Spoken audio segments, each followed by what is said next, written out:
The biggest meth bust in history started with a single tip-off. November 1999. Chinese police got a tip-off. 108 kilograms heroin smuggled into Guangdong. Cops tracked the shipment. Once inside China, it headed for a Guangzhou warehouse. Anti-drug forces ambushed, busted the gang. But they only got the small fries. Kingpins escaped. Along with the heroin, they found another suspicious stash. Opening the doors left everyone stunned. Over 11 tons of crystal meth, 554 barrels. 20 kilograms each, 99% pure. Barrels of meth filled the entire yard. 11 tons is an insane amount. Double what the rest of the world found that year. Street value? Around $55 billion. But that wasn't the craziest part. This was just 1/3 of what they produced. Another 19 tons already shipped to Japan, US, Philippines, HK. Japan got 10 tons, US 6, Philippines HK over 2. Crystal meth's real name is methamphetamine. Users get wired, agitated, even hallucinate. Long-term use leads to addiction, needing more. Overdose can be fatal. Tests showed this meth used new tech, high purity, potent. This triggered a link to a past case. Only one man could make meth this way, Liao Zhaohua. China's biggest meth kingpin of the century. This massive meth bust shocked the ministry and the media. It was a top priority case, manhunt issued. But it took 6 years to catch him. Capturing him was a nail-biter. This was actually the 4th attempt. He'd been on the run for 8 years since his first meth charge. Rumors about him spread like wildfire. His life was full of bizarre twists that warped his mind. From border guard to cop, to the century's top meth lord. His evasion skills meant he outsmarted police for years. This became an epic battle in China's drug war history.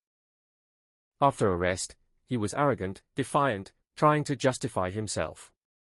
Liao Zhaohua was born in Jinqi, Fujian, the youngest of 5. His family faced huge hardship early on. Orphaned at 12, parents gravely ill. Siblings had to step up and raise the family. Despite poverty, he wasn't a loner. Neighbors say he was just like other kids. Smart, good at school, loved chemistry. A true genius. He won 2nd place in a provincial chemistry contest. But his family couldn't afford tuition or living costs. So at 16, he dropped out. He realized money was everything. He then apprenticed with his brother, fixing cars. But he couldn't stand his brother's temper and left. During a conscription drive, he lied about his age. Claimed to be a year older to enlist. Became a soldier in the Fuzhou border guard. In the army, he was resourceful, hardworking, capable. Highly praised by superiors. 2 years later, he got to study at Fuzhou Armed Police School. Graduating, he earned a promotion. The first and only from his cohort to get promoted. While serving, he met a university student.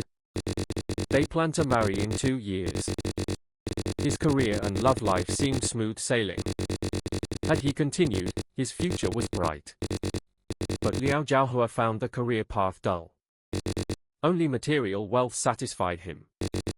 His childhood poverty was deeply ingrained. His desire for money was insatiable. To him, morals and law meant nothing if he could get cash. So he took a different path. A seemingly dazzling one. January 1988. While acting secretary, Liao Zhaohua was caught embezzling 145 yuan and 15 cents. Not a huge sum then. But he got a formal warning. And a severe reprimand in his unit. With this stain, his military career ended. But it was all a calculated move by the 23-year-old. He wanted to switch careers early. But regulations required 15 years of service. He'd done 7 and felt trapped. He yearned to prove himself outside. So he devised an extreme way out. Using his acting secretary role, he deliberately let his embezzlement be discovered. Sure enough, when it came out, he was transferred as planned. He became a county police officer back in his hometown, Fuan. For 2 years, his strong communication skills shone. Local authorities assigned him to investment attraction work. During those years, he excelled in his job, receiving awards multiple times. Through this work, Liao Zhaohua met a Taiwanese businessman. Build a solid connection with this individual.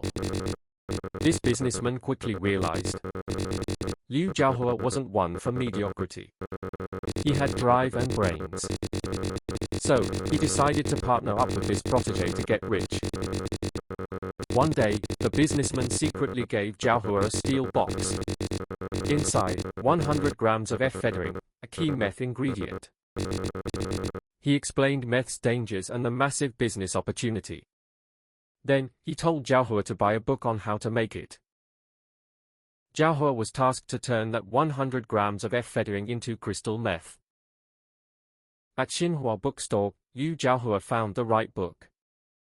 He also snagged a popular university organic chemistry textbook, plus other chemicals and lab gear. Combining knowledge from both books, Zhaohua created his first batch of methamphetamine. After he succeeded, the entire batch of meth went to the Taiwanese businessman. Later, as the investment manager, Zhaohua's power grew.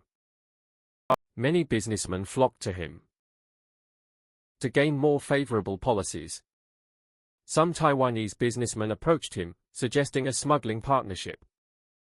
Partnering with him was the best choice. In 1992, Zhaohua and a Taiwanese businessman founded Hongfa Plastics Company Limited in Tuyang Village, Ziki Town. This marked Liao Zhaohua's entrepreneurial journey. Officially, they processed imported plastic waste. But secretly, they smuggled cars, electronics, and more. This brought him his first big payday. Zhaohua quit his government job, earning just 50 yuan a month. He built a 3-story villa near the factory for 700,000 yuan. In Fuan at the time, this was peak luxury. He also soon owned his own car. By then, he had 3 luxury cars. In just 3 years, from a county police officer, he became a well-known local millionaire.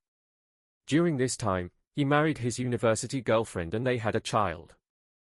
But this golden period wouldn't last. He soon faced his first major setback. The government cracked down hard on smuggling.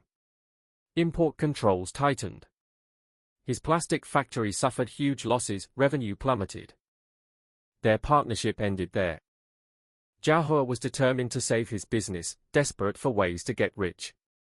Then someone asked if he could make meth, planning to smuggle it abroad. Zhaohua finally understood meth profits could reach 3,000%. He couldn't stay calm. He decided to research meth production again. But meth required ephedrine. China tightly controlled it, so he needed another way. He bought every book, spent nearly a year studying and experimenting. Finally, he succeeded in finding a way to replace ephedrine with other chemicals. What's more, this method was incredibly cheap. The ingredients could be bought freely. But there was still a drawback. The final crystallization step. The product was cloudy, yellowish, and unappealing. To perfect the technique, Zhaohua craved perfection. He remembered his university days. He'd known a retired professor in Lebanon. He rushed there with his meth semi-product, lying that he wanted to research healthy onion extract supplements. He asked the professor for crystallization advice. At the time, this technique and product were unknown, so the professor had no idea it would become meth. He guided Zhaohua in his lab, pointing out crystallization flaws. Applying the professor's advice, Zhaohua returned to Fujian to continue his research. After a month, he'd mastered the difficult technique himself. This laid the groundwork for producing a ton of meth daily. From here, Zhaohua began a path of no return. In May 1996, Liao Zhaohua produced 30 kilograms of meth. He approached two dealers, Chen Wenyin and Zhong Minghui, to sell it. Both were drug dealers, but they operated discreetly, unlike Zhaohua. He stressed selling to Hong Kong and Taiwan, not domestically. But for convenience, they sold it within China. Their first buyer was an undercover cop. In August 1996, when they carried 5 kilograms of meth, preparing for a deal near the exhibition center in Fuzhou, they were caught red-handed. During the first trial, Chen Wenyin and Zhong Minghui showed arrogance and stubbornness. They refused to reveal the meth source. Consequently, both were sentenced to death. In the very first trial, in a corner of the courtroom, someone silently observed the entire proceeding. It was Liao Zhaohua, the meth supplier in the case. Being present at the scene, he made a new assessment of what was about to happen. He realized to protect himself, Chen Wenyin and Zhong Minghui would definitely betray him. Indeed, after the first trial, they immediately exposed Liao Zhaohua, thanks to their confession, which carried weight in the appeal. Their sentences were reduced to life imprisonment. Before that, as a former police officer, Zhaohua had used his reputation to warn them. If caught, don't say anything. Stay silent. I'll help you escape. They believed his lie. Stubbornly, they stayed silent in the first trial. But the death sentence made them see sense. They realized Liao Zhaohua had lied. Unable to endure more, they revealed Liao Zhaohua's name. For the first time, the police heard the name Liao Zhaohua. A lead. Police raid Fujian Hongfa Plastic Company. Eyes on them. But Liao Zhaohua got there first, so he escaped. In Liao Zhaohua's villa, police find a secret tunnel leading 150 m down to the Qi River. A boat's always waiting by the river. In just 5 minutes through the tunnel, Zhaohua could be on a boat and gone. Meanwhile, from the village entrance to Liu's place, cops took 40 tough minutes to get there. And on the way, Liu would have spotted them. After 5 years living the high life, Liao Zhaohua fled, leaving wife and son. In 2 factories next to the villa, police found loads of meth gear Liu left in his haste. Loads of equipment for making and storing drugs. Cops found he made ice without ephedrine, using new chemicals and techniques. This shocked everyone. In 1997, Fujian police issued a nationwide warrant for Liao Zhaohua. The warrant went up everywhere in Fuan City. But after 2 years, Liu seemed to vanish, no clues. After the incident, Liao Zhaohua took 200,000 yuan cash to Xifeng Temple, Minghu County, 70 kilometers from Fuzhou, and stayed 5 days, praying and reflecting on his life.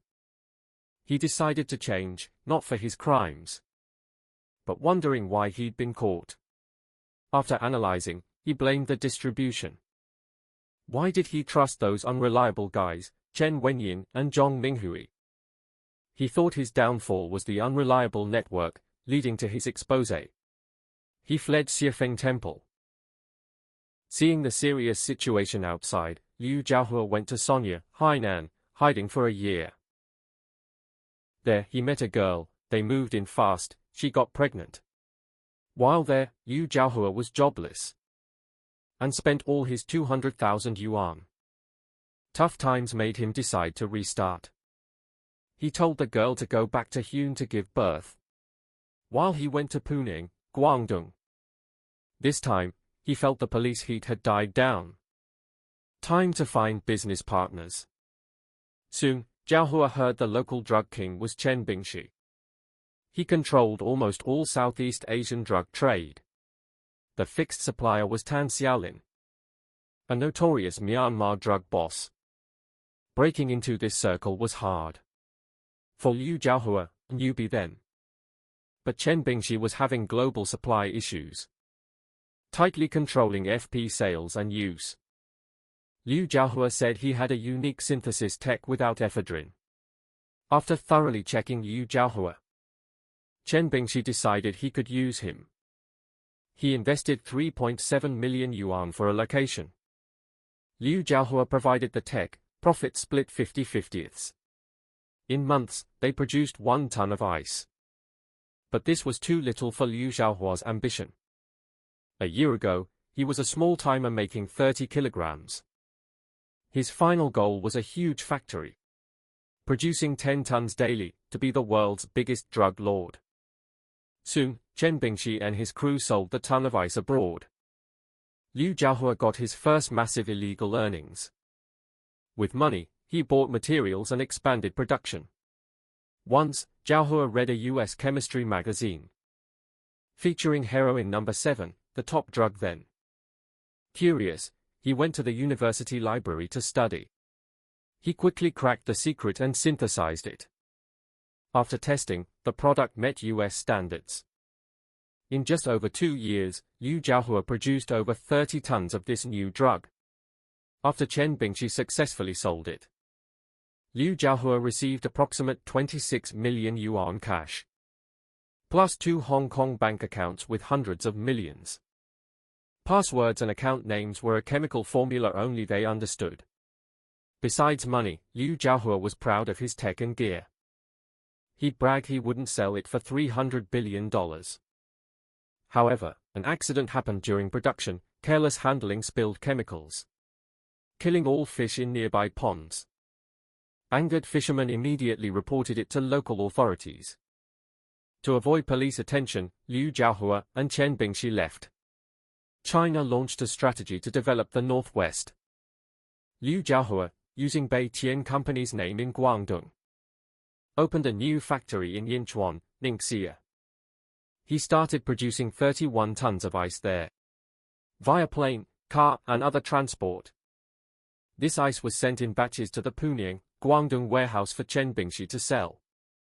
According to Liao Zhaohua, he wanted his product to conquer the world. On November 4, 1999, over 100 kilograms of heroin Chen Bingshi bought from Tan Xiaolin entered China. It was transported to the Guangdong drug warehouse.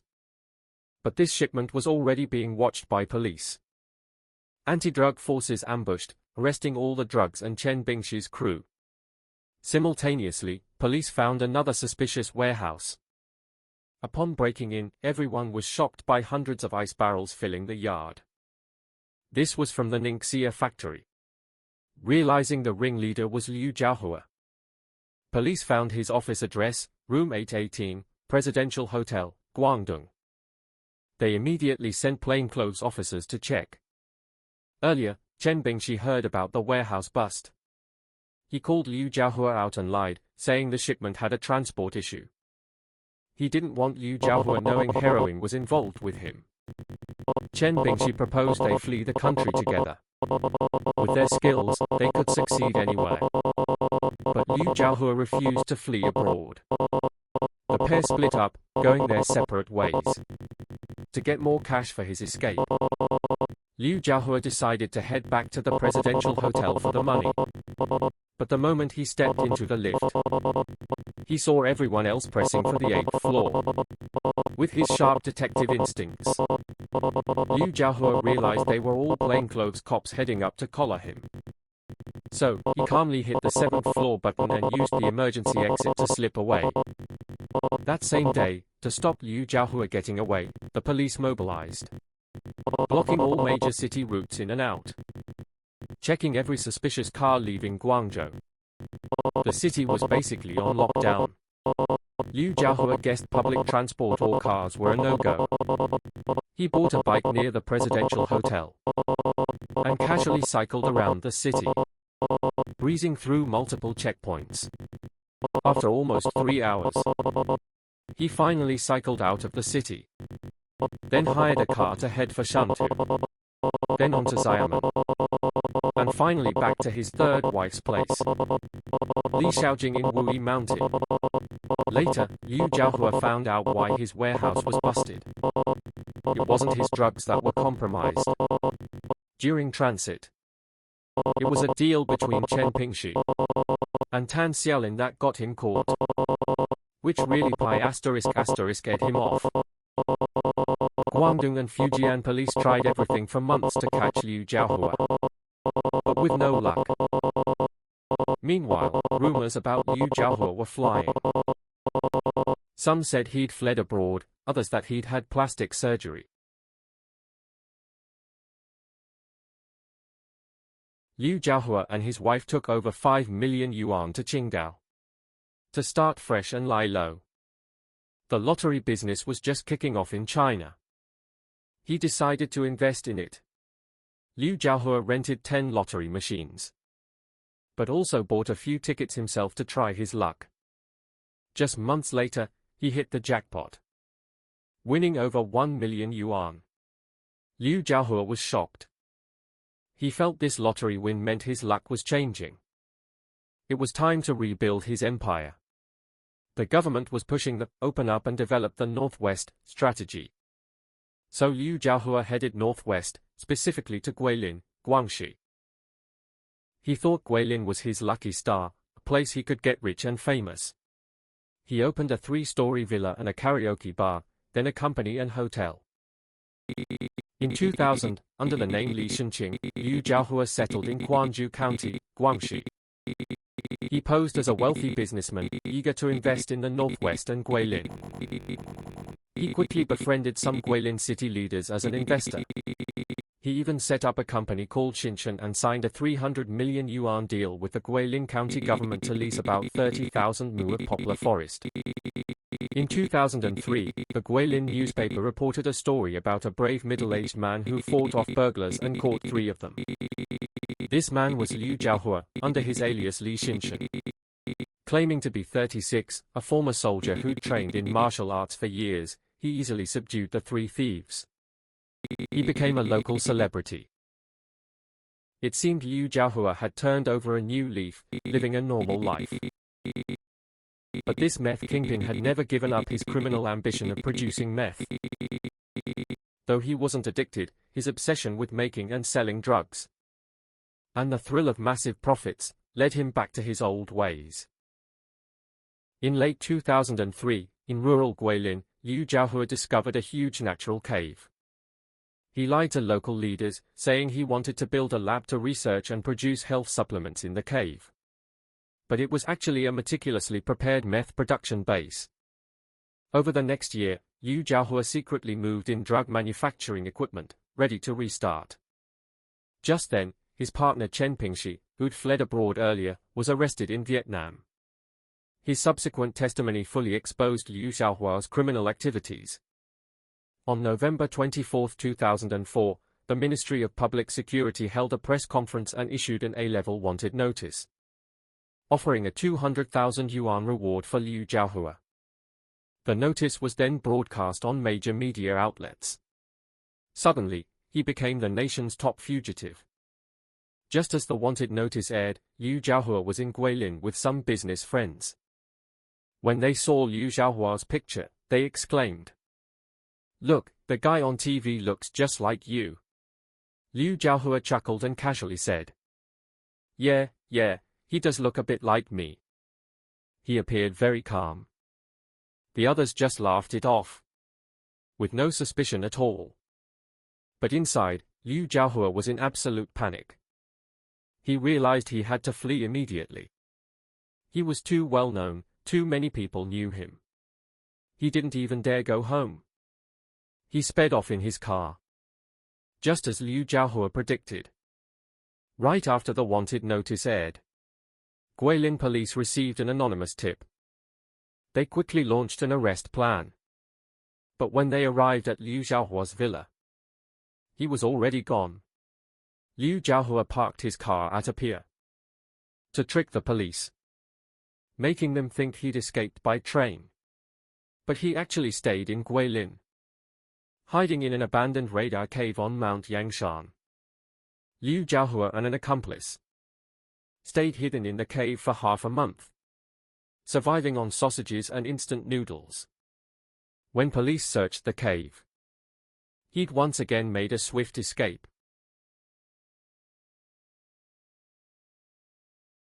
Here comes the name Liao Zhaohua.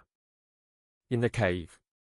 After half a month, hidden in the radar cave, Liao Zhaohua has picked his next hideout. Arrogant and reckless, he still believes the most dangerous place is the safest. So his next destination? The very place he committed his first crime. His hometown, Fu'an. But this time, Liao Zhaohua was wrong. Though they had no direct leads, the police were watching his family and friends closely. In early 2005, they found his wife, Li Xiaoqing, renting a house in a crowded migrant area of Fu'an. They figured she was preparing a safe house. Still, the police waited. It wasn't until the Spring Festival, seeing a familiar face nearby and using intel, that Fujian police identified Liao Zhaohua and planned Operation Woodpecker.